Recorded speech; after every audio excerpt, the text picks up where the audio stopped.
हमारे चैनल को सब्सक्राइब करें, बेल आइकन दबाएं। नमस्कार दोस्तों, आप सभी का हार्दिक स्वागत है। आज हम हिंदू धर्म में बताए 16 संस्कार और उनके महत्व के बारे में बात करेंगे। आइए शुरुआत करते हैं। जिस क्रिया के योग से मनुष्य में सद्गुणों का विकास एवं संवर्धन होता है, उस क्रिया को संस्कार कहते हैं। पुराणों में विविध संस्कारों का उल्लेख है। इनमें मुख्य तथा आवश्यक 16 संस्कार माने गए हैं। नंबर 1, गर्भाधान संस्कार। विधि पूर्वक संस्कार से युक्त गर्भधान से अच्छी और सुयोग्य संतान उत्पन्न होती है। गर्भधान के समय स्त्री पुरुष की मानसिक अवस्था जैसी होती है, वे भाव संतान में भी प्रकट होते हैं। पुंसवन संस्कार। पुत्र की प्राप्ति के लिए शास्त्रों में पुंसवन संस्कार का विधान है। पुम नामक नरक से जो रक्षा करता है उसे पुत्र कहा जाता है। जब गर्भ 2-3 महीने का होता है तभी इस संस्कार को किया जाता है। सीमंतोन्नयन संस्कार। गर्भ के 6ठे या 8वें मास में यह संस्कार किया जाता है। गर्भ में 4 मास के बाद बालक के अंग प्रत्यंग हृदय आदि प्रकट हो जाते हैं। हृदय बन जाने के कारण गर्भ में चेतना आ जाती है, इसलिए उसमें इच्छाओं का उदय होने लगता है। जातक्रम संस्कार। बालक का जन्म होते ही यह संस्कार करने का विधान है। इसमें बालक को सोने के चम्मच से आसमान मात्रा में मधु तथा घी चटाया जाता है। इस संस्कार में माँ के स्तनों को दूध पिला का विधान है। नामकरण संस्कार। इस संस्कार का फल आयु तथा तेज की वृद्धि एवं लौकिक व्यवहार की सिद्धि बताया गया है। जन्म से 11वें दिन या 100वें दिन या 1 वर्ष बीत जाने के बाद नामकरण संस्कार करने का विधान है। निष्क्रमण संस्कार। इस संस्कार का फल आयु की वृद्धि बताया है। यह संस्कार बालक के 4थे या 6ठे मास में होता है। सूर्य तथा चंद्र देवताओं का पूजन कर बालक को उनके दर्शन कराना इस संस्कार की मुख्य प्रक्रिया है। अन्नप्राशन संस्कार। जब बालक 6-7 महीने का होता है और दांत निकलने लगते हैं, पाचन शक्ति प्रबल होती है, तब यह संस्कार किया जाता है।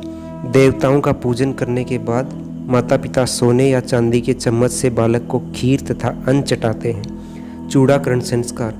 इसका फल बाल वायु तथा तेज की वृद्धि करता है।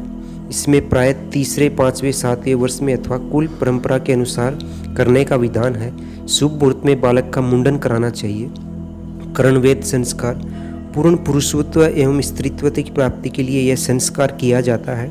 इस संस्कार को 6 माह से लेकर 16वें मास तक या कुल की परंपरा के अनुसार संपन्न करवाना चाहिए। उपनयन संस्कार। इस संस्कार के द्वारा ब्राह्मण, क्षत्रिय और वैश्य का द्वितीय जन्म होता है। इसके द्वारा अपने आत्यंतिक कल्याण के लिए वेद अध्ययन तथा गायत्री जप आदि कर्म करने का अधिकार प्राप्त होता है। वेदारंभ संस्कार। उपनयन हो जाने पर बालक का वेदाध्ययन में अधिकार प्राप्त हो जाता है।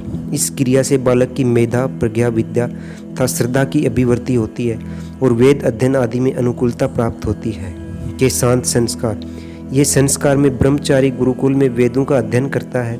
उस समय वह ब्रह्मचार्य का पूर्ण पालन करता है तथा उसके लिए केश, दाढ़ी, मूछ, मेखला आदि धारण करने का विधान है। समावर्तन संस्कार। समावर्तन संस्कार विद्या अध्ययन का अंतिम संस्कार है। विद्या अध्ययन पूर्ण हो जाने के बाद स्नातक ब्रह्मचारी अपने पूज्य गुरु की आज्ञा पाकर अपने घर में लौटता है, इसलिए उन्हें समावर्तन संस्कार कहा जाता है। विवाह संस्कार। विवाह संस्कार का भारतीय संस्कृति में बहुत महत्व है। कन्या और वन दोनों स्वेच्छा होकर विवाह करने की आज्ञा शास्त्रों ने नहीं प्रदान की है। इसके लिए कुछ नियम और विधान बने हैं जिससे उनकी स्वेच्छाचारिता पर नियंत्रण होता है। पाणिग्रह संस्कार देवता और अग्नि को साक्षी मानकर करने का विधान है। विवाह संस्कार में होम आदि क्रियाएं जिस अग्नि में संपन्न की जाती हैं वह आवश्यक अग्नि कहलाता है। इसी को विवाहाग्नि भी कहा जाता है। त्रेताग्निक संस्कार। विवाहाग्नि प्रियग्रह संस्कार। विवाह घर में लाई गई आवश्यक अग्नि प्रतिष्ठित की जाती है और उसी में स्मार्त क्रम आदि अनुष्ठान किए जाते हैं। उपरोक्त 16 संस्कारों के अतिरिक्त अंत्येष्टि क्रिया को भी एक संस्कार माना जाता है, जिसे पितृमेध, अंत्यक्रम, अंत्येष्टि आदि नामों से भी जाना जाता है। इस संस्कार में मुख्यतः दाह क्रिया से लेकर द्वादश तक क्रम संपन्न किए जाते हैं। निष्क्रम के रूप में कहा जाता है। दोस्तों, चैनल को लाइक करें, शेयर करें, सब्सक्राइब करें। धन्यवाद।